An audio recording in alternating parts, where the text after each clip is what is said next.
In the 19th century, the German philosopher Nietzsche proclaimed, "God is dead, and we have killed him." What Nietzsche meant was that as human beings became enlightened through the use of the scientific method, they could no longer believe in religion, even if they wanted to. Prior to the scientific revolution, religion provided explanations to questions to which there were no better answers.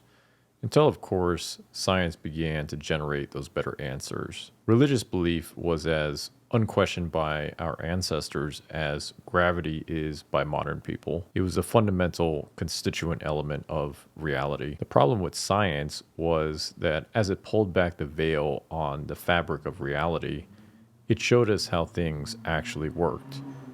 And as it showed us how things actually worked, it cast doubt onto religious doctrine that was once considered axiomatic. If I can demonstrate using a microscope that your body is made up of ever divisible units of matter, from tissue to cells to organelles to atoms and subatomic particles, I give support to the theory of materialism. Materialism is the worldview that all reality can simply be reduced down to its component physical parts and the causal relationships between them. In a world where everything can be reduced down to its component parts, where does God fit in? He doesn't.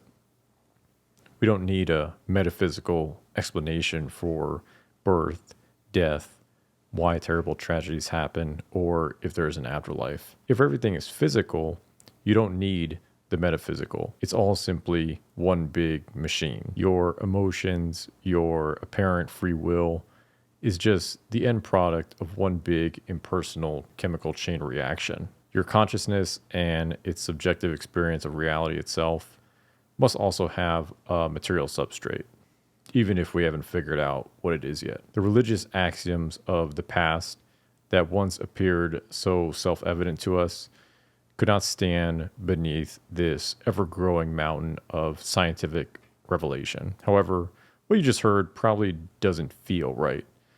A religious story, one that lays out a grand narrative for the existence of humanity, that illustrates a moral code of behavior, and that promises everlasting life after death, just feels better. That's one of the reasons I believe human beings have an instinct to believe in a transcendent reality. Religions, however, are only one type of idea system that can satisfy this transcendent instinct.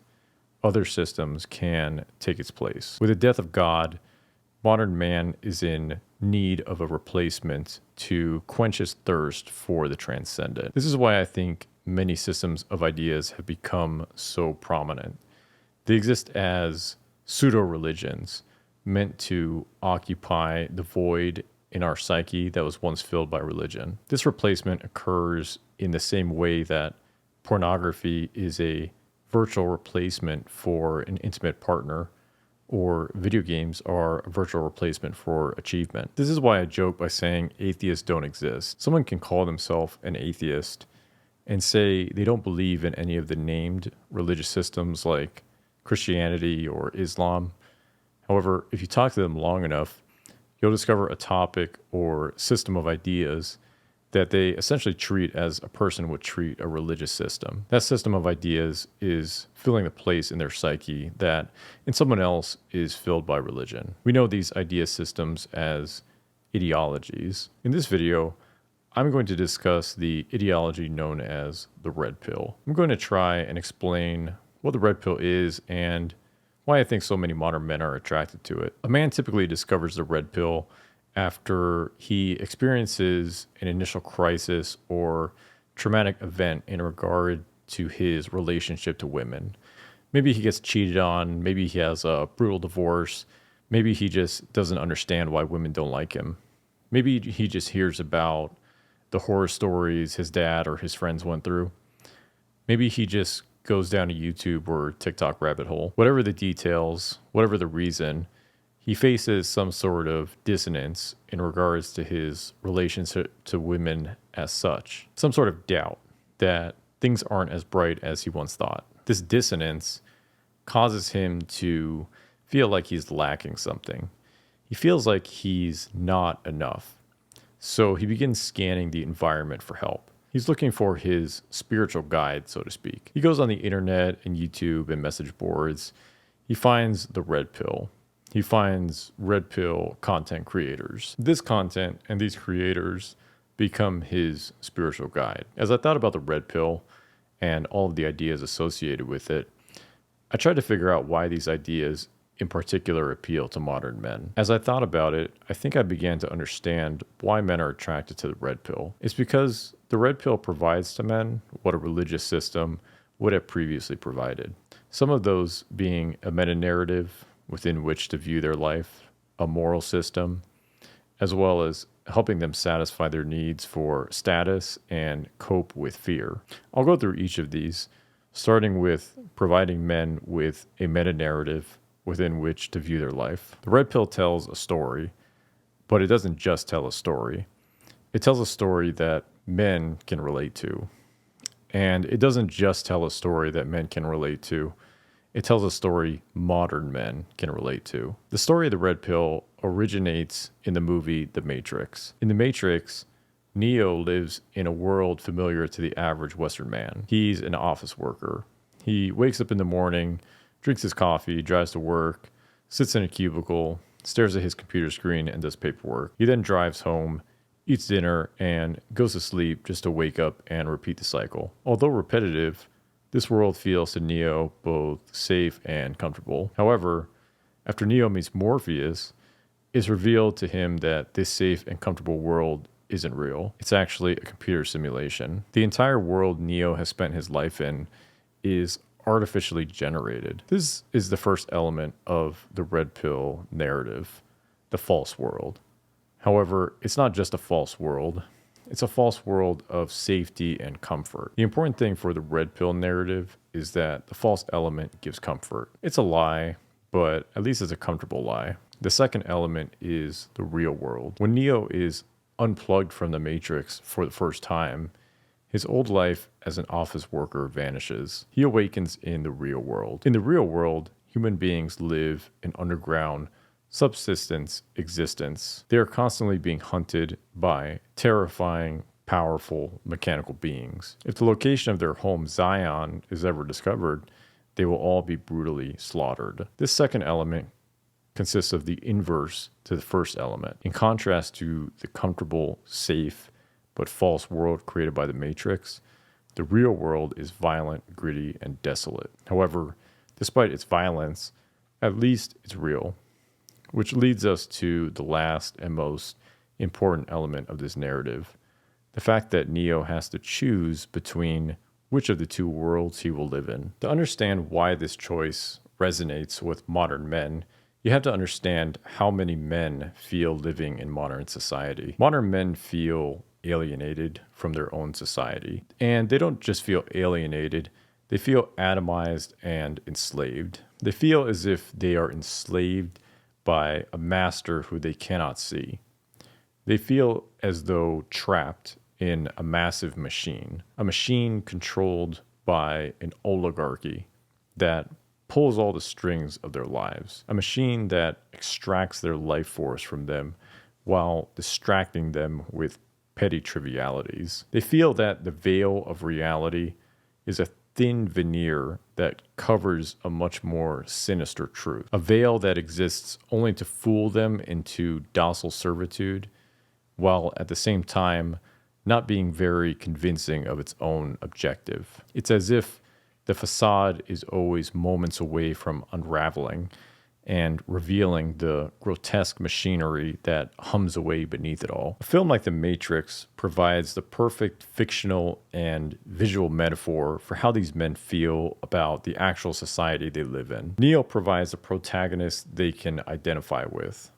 The choice Neo makes will reflect back on who he is, what his character is. He can voluntarily choose to confront the hard truth and wake up to reality by taking the red pill, or he can choose the comfortable lie of his office life by taking the blue pill and remaining trapped in the computer simulation. Neo's hero's journey in choosing between the red pill or the blue pill, in choosing to learn the terrifying truth of his society over comfortable servitude, provides a compelling meta-narrative for the modern man to psychologically identify with. It's a narrative that provides the man himself with a hero's journey that he can use to reclaim a sense of agency, self-esteem, and purpose over his own life within the desolation of his shattered reality, just as Neo does in The Matrix by choosing the red pill. The second reason I think men are attracted to the red pill is because it provides them with a moral system that is a system to help them determine how to act in the world. It does this through the use of a dynamic called alpha and beta. In red pill terminology, the term alpha is used to describe the behaviors and characteristics of men that arouse a woman's genuine sexual desire, while beta represent the provisional or providing aspects of a man. One red pill theory is that a woman can only feel genuine sexual desire for a man who is alpha, that is, has alpha characteristics and engages in alpha behaviors. Her attraction to a man who is beta, by contrast, can never be genuine. It can only ever be conditional at best. Thus, for a woman to be with a man because he's beta is to say that she's only with him for his resources and that she's not actually attracted to him. Clearly, a man would always prefer to be more alpha than beta. Thus, for the red pill, alpha are actions that would be considered good and desirable, while beta are actions that would be considered bad or less desirable. For example, going to the gym and lifting weights would be considered an alpha behavior because women are attracted to men with muscles, while letting yourself be obese would be considered beta for the opposite reason. Every action viewed through the red pill lens is adjudicated to one of two categories, similar to how a religious system like Christianity adjudicates actions as either good or evil. If you're feeling aimless as a guy and don't understand how to be attractive to women, a system of behaviors that tells you what to do is going to be very attractive. And that's what the red pill provides for these men using the alpha and beta dynamic. The next reason I think men are attracted to the red pill is because it gives them a sense of status. Similar to Christianity, the red pill gives its believers a sense of status through their own belief in the ideas. Christianity gives its believers a sense of status through their faith in God. So if you're a Christian, you don't need to derive status from material possessions or worldly achievements. You only need your faith in God. Being a true believer in God elevates you over the non-believer. It's a way of fulfilling the human instinct for status in your own mind without actually having to be at the top of an actual status hierarchy external to yourself, one that is much more rigid and difficult or impossible to ascend. Human society is inevitably hierarchical. Not everyone could be at the top by definition. So that's fine for the people at the top, but what do all the people at the bottom do? Do they just suffer in their low status position? Well, one of the useful things about a religion like Christianity is that it tells people you don't need to or even want to be at the top of a material or competence hierarchy.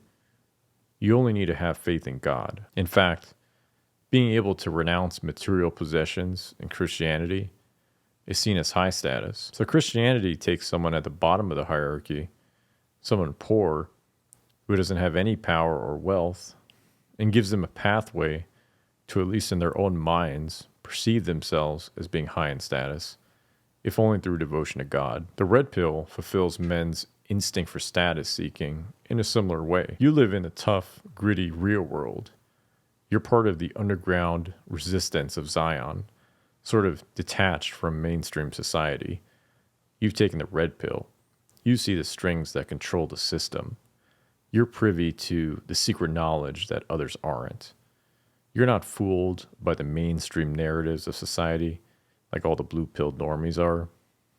You're willing to do the work and accept the hard truths that they aren't. The red pill creates an artificial hierarchy that only exists within the man's mind. But even though it only exists in his mind, he's still able to channel his instinctual need for status into it. He believes that by walking the path of the red pill, he's actually superior to all those blue pill normies. Some of those blue pill normies may be higher than him in actual status. They might make more money or have more power than him. But because they're blue pilled, they're not actually above the red pillar. The person who believes in the red pill, by way of his belief in the secret knowledge of how things really are, is actually the higher status person. So the red pill provides an avenue to a sense of status or superiority over other people. This can be attractive to men who crave that need for status and aren't able to otherwise satisfy it in their actual lives. The last reason I think men are attracted to the red pill is because of fear. See, what the red pill claims to offer is knowledge of the true nature of women. Again, you see the strings that control the system. You can then use this information to better maximize your own chances of success in the mating and dating world. Maximize your own success, i.e., minimize your chance of failure. It's the fear of failing that attracts men to the red pill. These men think, if I just study the red pill playbook well enough, if I just learn all of the iron rules, I don't have to fear any interaction with any woman because I already know all of her moves. Red pill theory then serves as a form of preparatory knowledge at best and a complete substitute for real human interaction at worst. It can become an intellectualization of actual living. It can become a substitute for actual relating. If I can just game everything out ahead of time in my mind by studying evolutionary psychology and all of these red pill concepts, I'm not going to have to face the adversity that comes with actually interacting with the opposite sex. I might even be able to logically convince myself that I shouldn't even try. What the red pill attempts to do is take all of the uncertainty of relationships out ahead of time so that you never have to risk anything. But of course, you can't do that. And the irony is, by attempting to game out a relationship ahead of time, you prevent yourself from actually having the relationship. This is because if you're actually relating to a person, you can't fully predict what they're going to say or do. You can't boil their behavior down to a few simple laws because the person is a unique individual. There's never been anyone like them, and there never will be anyone like them. And no matter how long you've known them, you don't know them. That's why to actually have a relationship and not just be manipulating a person, what you need is not red pill knowledge, it's courage. It's to realize that the person in front of you, you don't know them well. You don't know exactly what they're going to do, but you're brave enough to handle it. So the way the red pill takes the place of religion for many men is that it provides them with a central narrative, a hero's journey that helps them relate to the rest of their society, even if that relating is negative. It provides them with a moral system through the use of the alpha-beta dynamic, and it also helps satisfy several psychological drives within men, that is fear and the need for status. I've consumed a lot of red pill content over the last several years, and I've thought a lot about these ideas and exactly what the red pill is. I've thought a lot about what the red pill is in the broadest sense. I've also thought a lot about whether the red pill is true or not, and the answer to that is no. The Matrix and its 3 sequel movies follow Neo as he helps humanity battle and eventually win against the machines. The most interesting part about the rest of the Matrix series is that Neo learns that he can affect the machines in the real world despite not being in the Matrix anymore. We first see this at the very end of The Matrix Reloaded when he takes down some Sentinels through the use of telepathy. We're told that he's able to do this because as the One, his powers somehow extend beyond the Matrix and can affect everything connected to it, even in the real world. Neo's ability to affect the machines in the real world appears supernatural. How can a supernatural power like telepathy exist in the supposed real world? It raises the question of, is Neo even actually out of the Matrix? What if the entire story of him awakening from the Matrix and all of the events of the films thereafter are themselves actually just another computer simulation generated by an even larger matrix that he's still trapped in? Isn't the most powerful prison the one that tricks its prisoners into believing they've escaped? The series never really provides an answer to this question. This theory about the movie, I think, also applies to the popular culture use of the red pill that we've been talking about in this video. The red pill takes facts and theories, mostly from evolutionary psychology, then builds an ideology on top of them to satisfy the psychological needs of a particular demographic of man. It may reference several facts, but the red pill itself isn't truth as it claims to be. It's not awakening people from the Matrix. It itself is just another matrix. It's a set of ideas and theories that a person can base their life on instead of just going out and actually interacting with the real world and developing their own worldview. I think if you want to know the truth, you have to let go of an idea system like the red pill and simply go out and live in the real world. Yes, learn the facts, but be careful how you allow those facts to influence your life. You have to form your view of the world from your experience in the world. That's how you discover the truth that you seek.